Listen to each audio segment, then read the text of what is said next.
Hi, baby. I'm Blue Cohen, and I did the Corduroy story. Thanks, Luke. What a great introduction. All right, Corduroy by Don Freeman. Corduroy is a bear who once lived in the toy department of a big store. Day after day, he waited with all the other animals and dolls for somebody to come along and take him home.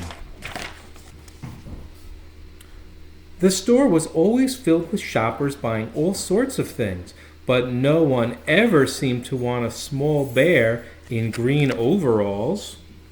Then one morning, a little girl stopped and looked straight into Corduroy's bright eyes. "Oh, Mommy," she said, "look, there's the very bear I've always wanted." "Not today, dear," her mother sighed. "I've spent too much already. Besides, he doesn't look new. He's lost the button to one of his shoulder straps." Corduroy watched them sadly as they walked away. "I didn't know I'd lost a button," he said to himself. "Tonight I'll go and see if I could find it." Late that evening, when all the shoppers had gone and the doors were shut and locked, Corduroy climbed carefully down from his shelf and began searching everywhere on the floor for his lost button. Suddenly he felt the floor moving under him.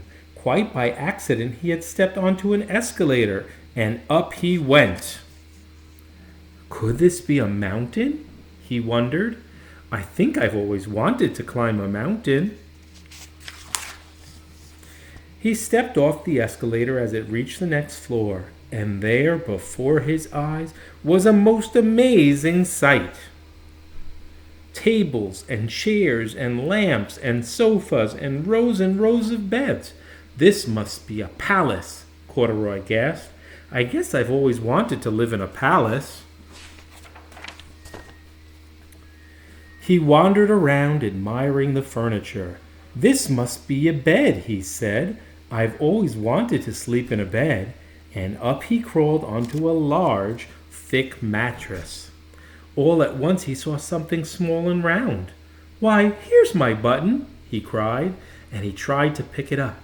But like all the other buttons on the mattress, it was tied down tight. He yanked and pulled with both paws until, pop! Off came the button, and off the mattress Corduroy toppled. Bang! Into a tall floor lamp. Over it fell with a crash. Corduroy didn't know it, but there was someone else awake in the store. The night watchman was going his rounds on the floor above. When he heard the crash, he came dashing down the escalator. Now who in the world did that? He exclaimed. Somebody must be hiding around here. He flashed his light under and over sofas and beds until he came to the biggest bed of all, and there he saw two fuzzy brown ears sticking up from under the cover.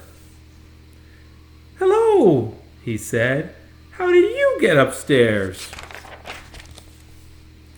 The watchman tucked Corduroy under his arm and carried him down the escalator and set him on the shelf in the toy department with the other animals and dolls.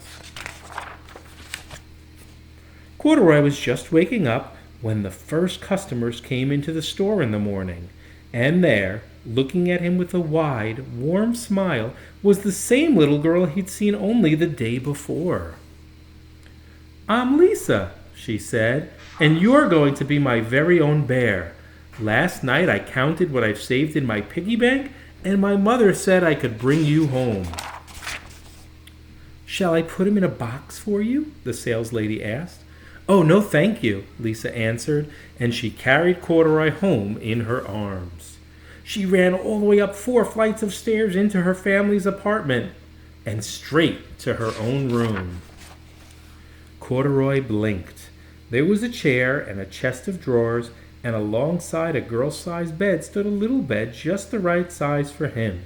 The room was small, nothing like that enormous palace in the department store. "This must be home," he said. "I know I've always wanted a home."